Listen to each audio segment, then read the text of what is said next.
এদিকে আমরা দেখতে পাই সোয়ার স্কুলে তার মায়েদের মিটিং ছিল। প্রত্যেকটি মায়েদের মিটিংয়ে আমরা ওই প্রফেসরকে দেখতে পাই যে কিনা ইয়নসুকে ছোট করে কথা বলছিল। তার কাজই ছিল রে ভাই ছোট করে মানুষকে কথা বলার। কিন্তু এই মহিলা এইসব কেন করতো এটা আমাদের দেখার বিষয়। এদিকে আজ পুলিশ অফিসারদের পার্টি ছিল, তারা তাদের মতো করে দুপুরের খাবার খাচ্ছিল। জেমস তাদের উপর নজর রাখছিল। তেগু আর কিয়ন্ডুর পুরো আতবর সে নিজের কাছে বের করে রেখেছিল। আসলে তেগুর তালাক হয়ে যায়, তার ওয়াইফ তাকে ছেড়ে চলে যায় কারণ সে অনেক টর্চার করতো তার ওয়াইফকে। আর কিয়ন্ডু তার বাবা অসুস্থ ছিল, সে অনেক টাকা লোন নিয়ে রেখেছে ব্যাংকের কাছ থেকে।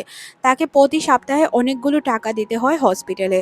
তখন জেমসের পুরো সন্দেহ যায় কিয়ন্ডুর উপর, কারণ তার টাকার প্রয়োজন ছিল, সে চাইলেই এগুলো করতে পারতো। কিন্তু ঘটনা হচ্ছে সত্যি কি এটা? আচ্ছা, এদিকে আমাদের প্রফেসরকে দেখানো হয় যে কিনা মিটিং থেকে বের হয়ে হাঁটছিল। তখন সে ইউনসুকে ডাক দিয়ে বলে যে তোমার প্রমাণ আমার কাছে রয়েছে। ইউনসু বুঝতে পারে না সে কোন বিষয়ে কথা বলছিল। তখন সে জানায়, হ্যাঁ ওই দিন রাতে তোমাদের পিকচার আমি উঠিয়েছিলাম আর আমি তোমাদেরকে ব্ল্যাকমেল করছিলাম। এইগুলো জানার পর সে তার কাছে কান্না করতে থাকে আর ভিক্ষা চাইতে শুরু করে, বলে প্লিজ ওই পিকচারগুলো ডিলিট দিয়ে দাও, কারণ তোমার তো টাকার প্রয়োজন নেই, তোমার কাছে তো অনেকগুলো টাকা রয়েছে। সে অনেক বেশি রেগে যায় আর তার মাথায় মেরে দেয়, কারণ সে জানতো প্রফেসর এত সহজে কোনো কিছুতে মানবে না। প্রফেসরের ফোন নিয়ে ইয়নসু পালাতে শুরু করে আর দেখতে থাকে যে আসলে সে তো ব্ল্যাকমেলার ছিল না। সিন পরিবর্তন হয়, আজ শেয়ার হোল্ডারের মিটিং ছিল। ইয়ান শেয়ার হোল্ডারের মিটিংয়ে ছিল। সে যখন শেয়ার হোল্ডারের মিটিংয়ে ছিল তখন তার তার আশেপাশে শুধু তেলাপোকা দেখতে পায়। তেলাপোকা দেখে সে অনেক বেশি ভয় পেয়ে যায়। তেলাপোকা দেখে সে নিজের হাতেই নিজে আঘাত করে বসে। হাত থেকে এতটা ব্লাড বের হচ্ছিল যেটা বলার বাহিরে। কিন্তু ঘটনা হচ্ছে এখানে থাকা একটি লোক কিন্তু ভিডিও করছিল। তার মানে হয়তো এই লোকটি সবকিছুর সাথে জড়িত ছিল, কিন্তু এটা প্রকাশ হচ্ছে না। এদিকে আমরা তেগুকে দেখতে পাই। তেগুর পিছু করতে থাকে জেমস। যখন তার পিছনে পিছনে সে চলে আসে তখন তাকে জিজ্ঞাসা করে। সিনটি এখানে কাট করে আমাদের প্রফেসরকে দেখানো হয়, অ্যাম্বুলেন্স এসেছিল প্রফেসরকে নেওয়ার জন্য। তার নাকি হার্ট অ্যাটাক হয়েছে, এটা কিভাবে সম্ভব? আচ্ছা বাদ দিন এইসব। এদিকে আমরা তেগুকে দেখতে পাই, তেগুর অতীত জানতে পারি। তেগুর ওয়াইফের কাছে তার বাচ্চা রয়েছে, যেই বাচ্চার কাছেরই তার ওয়াইফের। তার ওয়াইফ না চাইলে সে তার বাচ্চাকেও দেখতে পারে না। আর সে মূলত এতটা ভালো মানুষ ছিল না, যার কারণে এমনটা হয়েছিল। সিন পরিবর্তন হয়, আমরা জানতে পারি প্রফেসর আসলে ড্রাগ নিত। সে মিটিং থেকে বের হয়ে ড্রাগ নিয়েছিল। ড্রাগ নেওয়ার কারণে তার অবস্থা খুবই খারাপ ছিল। যখনই সে তাকে মারতে যাবে, মারার আগেই সে বেহুশ হয়ে পড়ে গিয়েছিল। আর যখন ইউনসু ড্রাগগুলো দেখতে পায়, সে যেহেতু ড্রাগসের ব্যবসা করতো তাই সে চিনতে পারে। ওইগুলো উঠিয়ে ফোন নিয়ে সে দৌড়াতে শুরু করে। বুঝতে পারে এখানে থাকলে তার কোনো প্রবলেম হতে পারে। এদিকে আমাদের কিয়ান্ডুকে দেখানো হয় যে কিনা ফ্যান্ডাম গেমের একটি লোকের কাছে এসে জিজ্ঞাসা করে, আচ্ছা পুলিশ অফিসারের মধ্যে কে তোমাদের সাহায্য করছে, কিন্তু সে কোনো কিছু বলার আগেই সিনটি কাট করে দেওয়া হয়। আর আমাদের জেমস এবং তেগুকে দেখানো হয়। জেমস তখন তেগুকে ধরে বলে যে আমি খুব ভালো করেই জানি তুমি আমাদের ব্ল্যাকমেল করেছো। ওই রাতে তুমি আমাদের ফলো করছিলে তাই না, কেন করছিলে এটা বলো। তখন সে বলে টাকা দিয়ে দাও তাহলেই তো হয়ে যায়, আমি তো তোমাদের ব্ল্যাকমেল করব না। এইসব কাজ আমার নয়, তোমরা যেভাবে ইচ্ছে ওইভাবে ড্রাগ সাপ্লাই দিতে পারো, আমি তোমাদের কোনো ক্ষতিই করব না। তখন সিন চলে যায় অতীতে। সে মূলত অপেক্ষায় ছিল ডংইয়ন আর তার বন্ধু যখন ড্রাগসগুলো নিয়ে আসবে, তখন সে ওই ড্রাগসগুলোকে নিয়ে চলে যাবে। কিন্তু ঘটনা এখানে পুরোই উল্টে যায় যখন তারা ওই দুইজনকে মেরে বেহুশ করে দেয় আর বেহুশ করে তাদের গাড়িতে উঠায়। আর গাড়িতে যখন তারা ওঠাচ্ছিল তখন ঠিক টাইমে সে ভিডিও করে নেয়। ভিডিওগুলো সে করেছিল এই জন্য যাতে পরবর্তীতে তাদেরকে ব্ল্যাকমেল করতে পারে। জেমস বুঝতে পারে পুরো ঘটনা, সে তাকে বলে আচ্ছা তার মানে তুমি ওদেরকে মেরেছো, তাছাড়া আর কেউ মারতে পারে না। তখন সে বলে হ্যাঁ আমি মেরেছি, কিন্তু এটা কাউকে বলা যাবে না। চুপ থাকো, আমাকে টাকা দাও তাহলেই সব সমাধান হয়ে যাবে। এদিকে ইয়নসুকে দেখানো হয় আজ তার হাজবেন্ডকে বাসায় আনার কথা ছিল, কিন্তু সে ভুলেই গিয়েছিল তার হাজবেন্ডকে বাসায় আনতে হবে। যখন সে বাসায় ফিরে দেখতে পায় তার বান্ধবী তার হাজবেন্ডকে বাসায় অলরেডি নিয়ে এসেছে। সে যখন তার জায়গায় কাজ করছিল এটা দেখে ইয়নসুর অনেক খারাপ লাগে, কিন্তু তার কাছে কিছু করার ছিল না। পরদিন সকালে সে প্রফেসরের সাথে দেখা করতে যায়। প্রফেসরের হাজবেন্ড তাকে অনেক বকাঝকা করছিল কারণ সে ড্রাগ নিত। তারপর ইয়নসু আসে প্রফেসরের সাথে দেখা করতে। তাকে জানায় তুমি যে ড্রাগস নেও এটা তো আমি খুব ভালো করে জানি, তবে আমি এটা কাউকে বলবো না, তোমার ফোন আমার কাছে সেফলি থাকবে। কিন্তু এখানে প্রফেসর তার কোনো কথাই বিশ্বাস করছিল না। ইয়নসু যে তাকে সাহায্য করতে চাইছিল এটাও সে মানছিল না, উল্টো তাকে অপমান করে এখান থেকে তাড়িয়ে দেয়। তারপর সে আর কি করার ছিল, এখান থেকে বেরিয়ে চলে আসে। তার হাতে তো কিছু করার ছিল না। সিন পরিবর্তন হয়, আমরা জেমসকে দেখতে পাই। ইয়ান নামের যে লোকটি নিজেকে হত করেছিল ওই লোকটির কাছে সে চলে আসে। লোকটিকে এসে বলে, আমি তোমাকে ড্রাগ ওই দিনই দিব যেদিন তুমি আমার পেন্টিংগুলো বিক্রি করতে সাহায্য করবে। তখন সে বলে, অবশ্যই আমি এটা করব, কারণ এটা তার জন্য লাভজনক ব্যবসা ছিল। তারপর আমরা দেখতে পাই জেমস যখন তার বাসায় যায় তখন ইয়নসুকে দেখতে পায়। জিজ্ঞাসা করে ইয়নসু কেন এসেছে। ইয়নসুর কাছে কোনো রাস্তা ছিল না, তাই ইয়নসু তার কাছে এসেছিল। ইয়নসু তাকে বলে, আমাদের এই ব্যবসা বন্ধ করে দেওয়া উচিত। তখন সে জানায়, না, এই ব্যবসা আমরা চাইলেও বন্ধ করতে পারবো না। ব্যবসা বন্ধ করলে ক্ষতি হবে, কারণ ওই লোককে আমাদের প্রতি সপ্তাহে চই ওয়ান করে দিতে হবে। তখন সে বলে, আমরা চই $1 কেন দিতে যাব, এটা আমাদের পক্ষে সম্ভব নয়। তখন সে দেখতে পায় যে অফিসারটি তাকে বলেছিল, ইয়নসুকে তোমার কাছেই রাখো, যদি তুমি কখনো কোনো বিপদে পড়ো তাহলে ইয়নসুকে ফাঁসিয়ে দিতে পারবে। এই জন্য মূলত সে ইয়নসুকে বোঝানোর চেষ্টা করে যে, দেখো, এই ব্যবসা চাইলে তোমারও ক্ষতি হবে, আমারও ক্ষতি হবে, তাই এটা আমাদের না চাইতেও কন্টিনিউ করতে হবে। ইয়নসু প্রথমে মানতে চায় না, তার উপর চিল্লাচিল্লি করতে শুরু করে। তখন উল্টো জেমস তার উপর রাগারাগি করে বলে যে, আমি তোমার কাছে হেল্প চাইতে এসেছিলাম, নাকি টাকার আমার প্রয়োজন ছিল, তোমার টাকার প্রয়োজন ছিল। এখানে দুইজনের মধ্যে তুমুল ঝগড়া হয়ে যায়। ইয়নসু এখানে অনেক বেশি ভয় পায়। তারপর আমরা জেমসকে দেখতে পাই, সে কারোর সাথে ফোনে কথা বলছিল, কিন্তু কোন বিষয়ে বলছিল এটা আমাদের বোঝানো হয় না বা দেখানো হয় না। এদিকে কিয়ন্ডুর খুঁজছিল ওই লোককে, আর তারা এখন আর হাইলাইটারের ভিতর ড্রাগস বিক্রি করতো না, অন্য জিনিসপত্রের ভিতরে ড্রাগস বিক্রি করতো। এখানে ইয়নসু অসুস্থ হয়ে যায় এই ড্রাগগুলো প্যাকেট করতে করতে। তার হাজবেন্ডের উপরও সে রাগ দেখায়। সে নিজেও বুঝতে পারছিল না সে কেন এমনটা করছিল। সে যখন বাহিরে যায় তখন কিয়ন্ডু তার উপর নজর রাখতে শুরু করে। এদিকে আমরা বুঝতে পারি যে ইয়নসো জেমসকে সন্দেহ করছিল, যার কারণে সে যে জায়গায় যেত ওই জায়গায় সে তাকে ফলো করত। এখানে সে দেখতে পায় সে কারোর সাথে মিটিং করছিল। এত সুন্দরভাবে সে মিটিংটি অ্যারেঞ্জ করেছিল বা মিটিংটি কন্ট্রোল করেছিল, তার ভাই তার উপর ইমপ্রেস হয়ে যায়। 10 বছর আগে যে সে গুনাহটি করেছিল এর জন্য তাকে হয়তো ক্ষমা করে দেয় বা কি, এটা আমাদের দেখানো হয় না। তবে ইয়নসো তাকে পিকচার উঠাচ্ছিল, তার ভাই তার উপর খুশি হয়ে তাকে বলে, কাল তো মায়ের জন্মদিন, তুই বাসায় চলে আয়, মা অনেক খুশি হবে। সে বলে, আচ্ছা। এখানে সে অনেক খুশি ছিল, অনেকদিন পর তার বাবা মায়ের সাথে দেখা করতে যাবে। আর তার ভাই তার উপর এখন খুশি ছিল, এটা তার কাছে অনেক কিছু ছিল। সে তার ভাইয়ের পুরো মিটিং হ্যান্ডেল করে দিয়েছিল, ভাই তো খুশি হবেই। এদিকে আমরা দেখতে পাই ইউজুনকে, সে তার কাজ রেখে বারবার জেমসের পিছে ছুটতে শুরু করতো। জেমস যেই জায়গায় যেত সে ওই জায়গায় যেত। জেমসের পিছা করতে করতে সে মোটামুটি পাগলের মতো হয়ে যাচ্ছিল। এদিকে আমরা জেমসকে একটি পার্টিতে দেখতে পাই, সে শুধু ইয়নসুর পেন্টিং করে রেখেছিল, আর ওই পেন্টিংগুলো বিক্রি করার জন্য সে এই পার্টিতে এসেছিল। পেন্টিংগুলো বিক্রি হওয়ার পর তার কাছে যে ড্রাগসগুলো ছিল ওইগুলো সে এমনিতেই সবাইকে দিয়ে দেয়। তারপর আমরা দেখতে পাই সে কি প্ল্যান করছিল এইগুলোই জানতে চাচ্ছিল ইয়নসু, কিন্তু ইয়নসু কিছুই বুঝতে পারে না। পরদিন ইয়নসুকে জব থেকেও বের করে দেওয়া হয়, কারণ সে তার মর্জি মতো আসছিল, মর্জি মতো যাচ্ছিল, এটা তো জবের রুলস নয়, তাই না? এদিকে আমরা কিয়ন্ডুকে দেখতে পাই যে কিনা ইয়নসুর বাসায় যায়, তার হাজবেন্ডের সাথে কথা বলে চলে আসে, কারণ সে বাসায় ছিল না। এদিকে জেমস তার বাসায় পৌঁছায়, তার বাবা মা তার সাথে ভালোভাবে কথা বলছিল না। তারা তাকে দেখে একটু আনইজি ফিল করছিল, মনে হচ্ছিল অপরিচিত কেউ বাসায় চলে এসেছে। কিন্তু সে এইসবে পাত্তা না দিয়ে তাদেরকে গিফট দেয়। এদিকে আমরা জানতে পারি তেগুর ওয়াইফ তার ছেলেকে নিয়ে লন্ডনে শিফট হওয়ার জন্য চলে যাচ্ছে। তাই সে উকিলের সাথে কথা বলে, কারণ সে তার ছেলেকে ছাড়া থাকতে পারতো না। সিন পরিবর্তন হয়, আবারও আমরা জেমস এবং তার মাকে দেখতে পাই। তার মা তাকে দেখে কিছুটা অকওয়ার্ড ফিল করে এখান থেকে চলে যায়। মায়ের পিছে পিছে বাবাও চলে যায়, আর তাদের পিছে পিছে জেমস যায়। তখন জেমস বুঝতে পারে তার মা এখনো এই ঘটনাটিকে বলতে পারেনি। সে যে একটি লোককে খুন করেছে এই বিষয়টা তার মা কেন জানি না আজ পর্যন্ত বলতে পারেনি। এই বিষয়গুলো নিয়ে সে তার হাজবেন্ডের সাথে আলোচনা করছিল। একটি খুনি আমার বাসায় কেন এলো? তারপর সে এখান থেকে বাহিরে চলে গিয়ে চিৎকার করে কাঁদতে শুরু করে। এখানে আমাদের এক প্রকারে দেখানো হচ্ছিল যে সবার লাইফই ধীরে ধীরে শেষ হয়ে যাচ্ছিল। খারাপ কাজ কখনোই মানুষের জন্য ভালো কিছু বহন করে না। তারপর আমাদের ওই পুলিশকে দেখানো হয় যে কিনা তাকে কল করে জানায় প্রতি মাসে তাকে অনেক পরিমাণে টাকা দিতে হবে। টাকার অ্যামাউন্ট শুনে তার মাথা ঘুরে যায়। তাই সে তাকে টেক্সট করে জানায় যে ইয়ন, তোমাকেই টাকাগুলো ম্যানেজ করতে হবে, কারণ এখন আমার কাছে কোনো টাকা নেই। এতে তো সে অনেক বেশি চিন্তিত হয়ে পড়ে, এতগুলো টাকা সে কোথায় পাবে। এদিকে কিয়নরো চলে যায় হসপিটালে। এখানে আমরা জানতে পারি ডংইয়নের সাথে যে মোটা ছেলেটি ছিল সে মারা যায়নি, সে আসলে কোমায় ছিল। যেহেতু সে কোমায় ছিল তাহলে তার বাঁচার চান্সেস অবশ্যই আছে। তার জ্ঞান ফিরলেই সত্যটা উন্মোচন হবে। কেন জানি না মনে হচ্ছিল খুব তাড়াতাড়ি সত্যটা সবার সামনে চলে আসবে।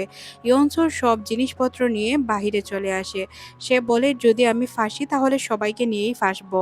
এদিকে আমরা তেগু এবং জেমসকে দেখতে পাই, তারা দুইজন একে অপরের সাথে মারামারি করছিল। কোনো একটি বিষয় নিয়ে তো তাদের মধ্যে অনেক বড় ঝামেলা ছিল। সিন পরিবর্তন হয়, হয়তো হসপিটালে তার হোশ আসতে চলেছে, হয়তো অনেক কিছু রাজ এখন খুলতে চলেছে। ইয়ন্সও তাদের সামনে এলে তেগু তার দিকে বন্দুক তাক করে তাকিয়ে থাকে। এখন কেন জানি না মনে হচ্ছিল সব কন্ট্রোল ইয়ন্সুর হাতে। সিনটি এখানে কাট করে আমাদের অনেক বছর পিছনে নিয়ে যাওয়া হয়, যেখানে আমরা জেমসকে দেখতে পাই। জেমস তখন অনেক ছোট ছিল। সে একটি পার্টি করতে যায় তার বন্ধুদের সাথে সে ড্রিঙ্ক করে সে কিছুটা মাতালামো করতে শুরু করে। এখানে যেহেতু সে মাতলামো করছিল, তখন এখানে একটি ছেলে চলে আসে। একটি মেয়েকে ড্রাগস যুক্ত ড্রিঙ্ক দিয়ে দেয়, আর তাকেও দেওয়া হয় ড্রাগস যুক্ত ড্রিঙ্ক। যখন জেমস এই ড্রিঙ্কটি খায় তখন সে কোনো কিছুই খবর পায় না। কিছুক্ষণ পর যখন সবাই চলে যায়, তারা দুইজনই এখানে ছিল, তাই তাকে পুলিশ ধরে নিয়ে যায়। বেশি ড্রাগসের কারণে ওই মেয়ের মৃত্যু হয়েছিল, তাকে দোষী হিসাবে সাব্যস্ত করা হয়। এদিকে বড়লোকের ছেলেটি বেঁচে যায়, তাকে কোনো কিছুতেই দোষারোপ করা হয় না। এরপর থেকে তো তার ফ্যামিলি তাকে দোষ দিতে শুরু করে। আমরা টুকটাক তো জানি যে তার ফ্যামিলি তাকে দোষারোপ করত, মনে করতো হয়তো সে এই কাজ করেছে। তখন তার বাবা একটি ব্যবসায়ী ছিল। ব্যবসাতে লস খাওয়ার কারণে তার বাবার অবস্থাও খারাপ হয়ে যায়। সে চিন্তা করে নিজেকে শেষ করে দিবে, এই অপমানজনক জীবন আর রাখবে না। তখন সে ওই ছেলেটিকে টিভিতে দেখতে পায়, আর তার মনে পড়ে যায় এর কাছ থেকে তাকে বদলা নিতেই হবে। আর যদি তাকে বদলা নিতেই হয় তাহলে অবশ্যই তাকে বেঁচে থাকতে হবে, মারা গেলে তো সে আর বদলা নিতে পারবে না। তাই সে নিজেকে আর শেষ করে না। ৬ বছর পর সে যখন জেল থেকে বের হয়, তার ভাইয়ের সাথে প্রত্যেকটি বিষয় নিয়ে আলোচনা করে। তখন তার ভাই তাকে জানায় এর জন্য অনেকগুলো টাকার প্রয়োজন। তখন সে বলে, টাকা আমি ম্যানেজ করে দিব। তারপর থেকেই সে বারে ড্রাগ সেল করতে শুরু করে। এটা তার কাজ ছিল, কিন্তু কেউই জানতো না সে কিভাবে এইসব কাজ ম্যানেজ করত। সে কাউকে আজ পর্যন্ত বলেনি সে কি কাজ করত। সবাই জানতো সে আর্ট গ্যালারির মালিক ছিল। এদিকে আমাদের ডং ইয়নের বন্ধুকে দেখানো হয়। সে যখন নিজেকে সুস্থ ফিল করছিল তখনই সে ইয়নজোর বাসায় চলে আসে। তখন আমরা দেখতে পাই ওই দিন যখন তাদের মৃত্যু হয় তখন ইয়নসু ছিল গাড়িতে। ইয়নসুকে গাড়িতে দেখে সে আসলে ভেবেছিল ইয়নসুই তাদেরকে খুন করেছে। সিন পরিবর্তন হয়, আমরা জেমসকে দেখতে পাই। জেমস পালানোর চেষ্টা করছিল। সে তার টাকা পয়সা সবকিছু প্যাক করে যখনই এখান থেকে পালাবে তখনই তেগু চলে আসে। তেগু জানতে পারে সে পালানোর চেষ্টা করছে। জেমস আর তেগুর মধ্যে তুমুল মারামারি বেঁধে যায়। তাদের মারামারি অনেক বেশি ছিল। এদিকে আমরা ইয়ানকে দেখতে পাই। ইয়ানের কাছে চলে আসে ইয়নসু। ইয়নসু ইয়ানকে জানায় সব ড্রাগস আমার কাছে রয়েছে, তুমি যদি কিনতে চাও তাহলে আমাকে টাকা দিয়ে দাও। তখনই তার কাছে টেক্সট আসে যে জেমস একটি জায়গায় রয়েছে, আসলে তার আর্ট গ্যালারিতে। সে তার সাথে দেখা করে হিসাব বরাবর করার জন্য এখানে চলে আসে। আসার পর দেখতে পায় জেমস আর তেগুর মধ্যে তুমুল মারামারি হচ্ছিল। এই মারামারির মধ্যে তেগু তাকে মারতে চায়। তার কাছে টাকা চাইলে সে বলে, টাকাগুলো আমি কষ্ট করে ইনকাম করেছি, কাউকে দেওয়ার জন্য নয়। এই টাকাগুলোর জন্য আমি অসুস্থ হয়ে পড়েছি। সে যখনই কাউকে মারতে যাবে তার ফোনে ফোন আসে। আসলে কলটি করা হয়েছিল পুলিশ স্টেশন থেকে, তাকে যাওয়ার জন্য বলা হচ্ছিল। তাই সে তাদেরকে ছেড়ে রেখে এখান থেকে চলে যায়। এখানে জেমস তাকে বারবার বোঝানোর চেষ্টা করে, কিন্তু ইয়ন্সু বোঝে না। বলে, তাক আর কিছু বলতে হবে না, আমি এখন ভালোভাবেই বুঝতে পারছি তুমি আমাকে ধোঁকা দিয়েছো। আর কত মিথ্যা কথা বলবে, তোমার সাথে আমার যত ডিল ছিল আজ থেকে সবকিছু ক্যান্সেল। জেমস তাকে অনেকবার বোঝানোর চেষ্টা করে, বলে প্লিজ আমাকে এক্সপ্লেন করার সুযোগ দাও, কিন্তু সে তাকে এক্সপ্লেন করার সুযোগ দেয় না। এখানে আমরা দেখতে পাই কিয়ন্ডুকে পুলিশ জিজ্ঞাসাবাদ করছে। এটা আসলে অদ্ভুত বিষয় ছিল না, কারণ কিয়ন্ডু এই সব কিছুর সাথে সে জড়িত ছিল না। কিন্তু তেগু হয়তো তাকে ফাঁসিয়েছে, সে ভালোভাবেই বুঝতে পারে। তদন্ত করার পর পুলিশ বুঝতে পারে যে সে হয়তো সবকিছুর সাথে ঠিকঠাকভাবে জড়িত নেই, বা সঠিক প্রমাণ তারা পায় না। যার কারণে তারা তাকে ছেড়ে দেয়। কিন্তু ছেড়ে দিলে কাজ কি হবে? সে গিয়ে তেগুর উপর ঝাঁপিয়ে পড়ে। সে তেগুকে বলে, "আমি খুব ভালো করে জানি তুমি আমাকে ফাঁসিয়েছ। না হয় আমি এইসব কোনো কিছুর আশেপাশে ছিলাম না। আমার নাম কিভাবে এলো?" এদিকে সোয়ার উপর নজর রাখার জন্য একটি অফিসারকে রাখা হয়। অফিসারটির সোয়ার উপর নজর রাখছিল, সাথে ওই মোটা লোকটিও। সোয়া যখন তার স্কুল থেকে যাচ্ছিল, তখন এই মোটা লোকটি তার উপর নজর রাখতে শুরু করে। সিনটি এখানে কাট করে আমাদের ইয়ানকে দেখানো হয়। তার দাদা যখন জানতে পারে সে শেয়ার বিক্রি করেছে, তখন তাকে অনেক বাজেভাবে মারে। তাই সে ড্রাগ নেওয়ার জন্য আবারও জেমসকে কল করে। জেমসকে জানায় যে আমার অনেকগুলো ড্রাগসের প্রয়োজন। তখন সে জানায় তার কাছে কোনো ড্রাগস নেই। তখন ইয়ান বলে যে, "আমি তোমার পার্টনারকে কল করে দিচ্ছি, সে আমাকে ড্রাগস দিয়ে দিবে। তুমি আমাকে ড্রাগস না দিলে কি হবে? তোমার পার্টনার তো আছে।" জেমস তখন মনে, মনে ভাবে যে ইয়নসুকে সে নরমালি নিয়ে নিয়েছে। ইয়নসু কিভাবে জানলো যে ইয়ানকে সে ড্রাগস সাপ্লাই করে? তারপর সে দেখতে পায় তার ফোনে একটি অ্যাপ, যে কিনা ট্র্যাকিং অ্যাপ ছিল। এর মাধ্যমে হয়তো সে জানতে পেরেছে। ইয়ান তখন চিন্তায় পড়ে যায়। জেমস সবসময় তার বিজনেসের বিষয়ে কেন কথা বলে? বা সে এই বিজনেস সম্পর্কে হয়তো কোনো কিছু জানে। এর পেছনে তো অবশ্যই কোনো না কোনো রহস্য লুকিয়ে আছে। তাই সে চিন্তা করে শেয়ার হোল্ডারদের লিস্ট দেখবে। এদিকে ইয়নসো এবং সুহাকে দেখানো হয়। সুহার একটি বান্ধবী তাকে কল করে দেখা করার কথা বলে, তাই সে তার বান্ধবীর সাথে দেখা করতে চলে যায়। মোটা লোকটি তার উপর নজর রেখেছিল। এদিকে জেমস চলে আসে তার বড় ভাইয়ের সাথে দেখা করার জন্য। সে তাকে জানায় যে তোমার সাথে আমার কিছু কথা আছে। তখন তার বড় ভাই বলে, দেখো 0.7% আমাদের কিনতে হবে, কিন্তু এত টাকা আমাদের কাছে নেই যে আমরা শেয়ার কিনবো। এইসব তুমি বাদ দিয়ে দাও। তখন জেমস মনে মনে ভাবে, এত কিছু করলাম, এত সাধনার পর এখন কি আমি সবকিছু বাদ দিয়ে দিব? এত টাকা এত কষ্ট করে ইনকাম করে এখন যদি আমি আমার লক্ষ্যে না পৌঁছাতে পারি, তাহলে কিভাবে হবে? সিনটি এখানে কাট করে আমাদের হসপিটালের সিন দেখানো হয়। জেমস যখন আত্মহত্যা করার চেষ্টা করেছিল, তারপর তার বাবা তার সাথে দেখা করতে এসেছিল। তার বাবা কিছুক্ষণ পরই চলে যায়। নার্স তখন তাকে জানায় যে তোমার বাবা এসেছিল দেখা করার জন্য। তখন সে তার বাবার সাথে দেখা করতে দৌড়াতে শুরু করে। পুলিশ তাকে আটকায়, কিন্তু সে চিৎকার করে তার বাবাকে বলেছিল, বাবা, আমি তোমাকে একদিন সেভ করে নিব। আর ওই দিন ছিল তার বাবার জন্য একটি খারাপ দিন, যেদিন তার বাবা বিজনেসের সবকিছু হারিয়েছিল। এদিকে আমাদের প্রফেসরকে দেখানো হয়। তার হাজবেন্ড তাকে ছাড়ার কথা বললে সে সুইসাইড করার চেষ্টা করে। তার মেয়ে স্কুল থেকে এসে মায়ের এই অবস্থা দেখে বাবাকে জানালে তারা অ্যাম্বুলেন্সে করে তাকে হসপিটালের জন্য প্রস্তুত হয়।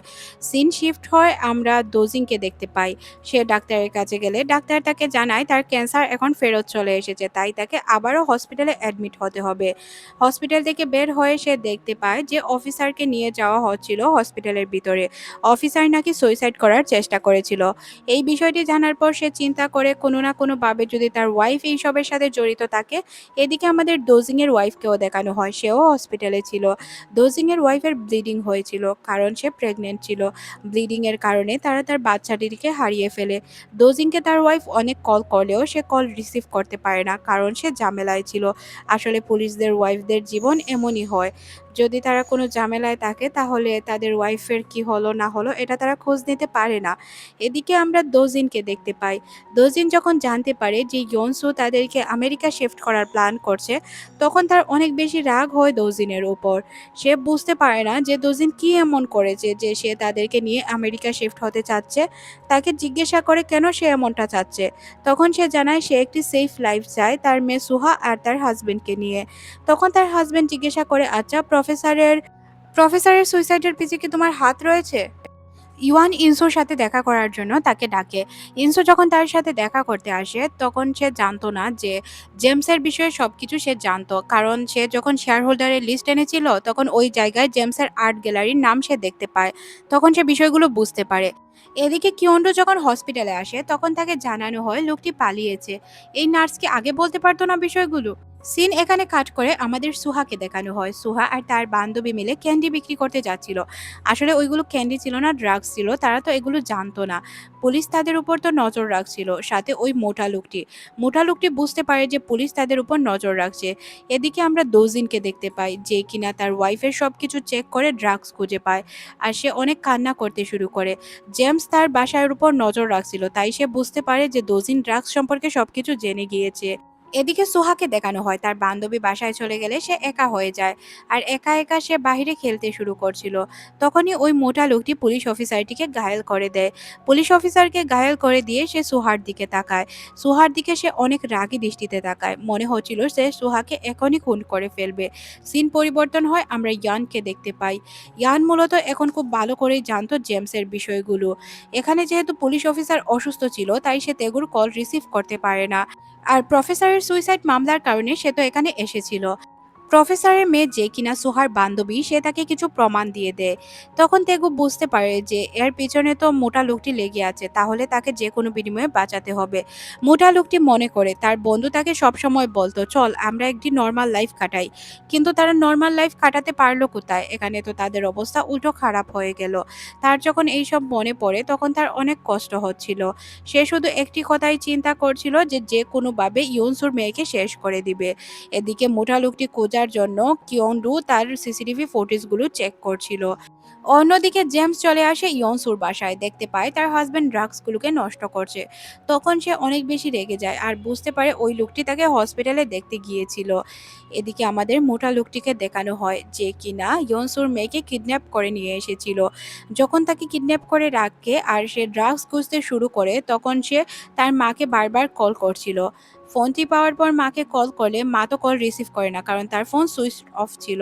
কারণ সে ইয়ানের সাথে দেখা করতে গিয়েছিল ড্রাগ বিক্রির জন্য। ইয়ান তাকে অনেক অনেক টাকা দিয়ে বলে যে সব ড্রাগ আমাকে দিয়ে দাও, তাই সে এমনটাই করে। আর ইয়ান খুব ভালো করে জানতো সবকিছুর পিছনে জেমস রয়েছে। এখানে কাহিনী কিছু উল্টে যায়। ইয়ান তাকে বলে তোমার সহকর্মীর নাম না বললে আমি তোমাকে যেতে দিব না। এদিকে দোজিন বারবার জেমসকে দোষারোপ করতে শুরু করে, জেমসের কারণে হয়তো তার ওয়াইফ ইনসু এইসবে জড়িয়েছে। তখন সে বলে আমার জন্য নয় রে ভাই, তোর ওয়াইফ তোর জন্য জড়িয়েছে। তোর ওয়াইফ তোকে বাঁচাতে গিয়ে এইসবের সাথে জড়িয়েছে। তার লক্ষ্য ছিল তোর লোন পরিশোধ করে তোকে সুস্থ করে সে এখান থেকে চলে যাবে, এইসব কাজ বাদ দিয়ে দিবে। তুই আমাকে কেন দোষারোপ করছিস? তোর ওয়াইফ আমার কাছে গিয়েছিল সাহায্যের জন্য, শুধুমাত্র তোকে সেভ করার জন্য, তাছাড়া আর কিছুই না। এটা তোর ভুল ধারণা। তারপরও দোজিন এইসব থেকে মুক্তি পায় না, সে উল্টো তার সাথে ঝগড়া করতে শুরু করে। ড্রাগস সে কোনোভাবেই দিবে না, আর জেমস তো ড্রাগস যে কোনোভাবে নিবে। সে তার বাবাকে কল করছিল বারবার। সুহা তার বাবাকে কল করে জানায় যে বাবা প্লিজ আমাকে সেভ করো, কারণ আমার অবস্থা খুবই খারাপ। কিন্তু জেমস এখানে তাকে সেভ না করে উল্টো এখান থেকে পালিয়ে যায়। তারপর আমরা দেখতে পাই সে তার বাবাকে লোকেশনও শেয়ার করে রেখেছিল। তখনই এখানে মোটা লোকটি চলে আসে তাকে ইনজেকশন পুশ করার জন্য। ড্রাগের ইনজেকশন পুশ করার আগেই এখানে কিয়ন্ডু চলে আসে তাকে সেভ করতে। কিয়ন্ডু মোটা লোকটির সাথে অনেক মারামারি করে, কিন্তু ঘটনা ছিল এই মোটা লোকের এত শক্তি ছিল যে কিয়ন্ডু কোনোভাবেই তার সাথে পেরে উঠছিল না। একে তো কিয়ন্ডুর শক্তি কিছুটা কম হতে পারে কারণ সে দেখতে স্লিম ছিল, আর কিয়ন্ডু একদম তরতাজা লোক, তাহলে তার সাথে কিভাবে পারবে? সোহাকে পালাতে বলে, সোহা পালাতে চাইলে এখানে তখনই সে চলে আসে, আর সে পালাতেও পারে না। কিছুক্ষণের মধ্যেই আমরা দেখতে পাই জেমসও এখানে হাজির হয়। জেমসও এই মোটা লোকটির সাথে পারছিল না। আপনারা শুধু এই মোটা লোকটির শক্তির পরিমাণ চিন্তা করেন যে কতটা শক্তি হলে একটি মানুষের সাথে দুইটি মানুষও পাইরে ওঠে না। এখানে তাদের অবস্থা খুবই খারাপ ছিল। সুহা কাউকে হেল্পের জন্য ডাকার জন্য দৌড়াতে শুরু করে। সে দৌড়াতে দৌড়াতে তেগুর সাথে ধাক্কা লাগে আর তেগুকে জানায় এখানে এই ঘটনা ঘটেছে। তখন কিয়ন্ডু তাকে বলে যে এক কাজ করো, ওর আহত যে জায়গাগুলো আছে ওই জায়গাগুলো থেকে আহত করো। তখন জেমস ঠিক এই কাজটি করে। এই কাজটি করার কারণে তারা দুজন সেফলি এখান থেকে বের হতে পারে। এদিকে ইয়নসুকে দেখানো হয় তার অবস্থাও খুবই খারাপ ছিল। এখানে জেমসের বিষয়ে তাকে বারবার বারবার প্রশ্ন করা হচ্ছিল, কিন্তু জেমসের সম্পর্কে সে কিছুই বলে না। লোকটি তাকে বারবার জিজ্ঞাসা করছিল জেমসের অরিজিনাল নাম। তখন সে জেমসের নাম জিগ বলে ফেলে, অরিজিনাল কোনো নামই তাকে বলে না। তখন তাকে জিজ্ঞাসা করা হয় কেন তুমি নাম বলছো না? তখন সে বলে আমি যতটুকু জানতাম বলে দিয়েছি, এখন আমাকে যেতে দাও। তারপর সে টাকা নিয়ে এখান থেকে বাহিরে চলে আসে।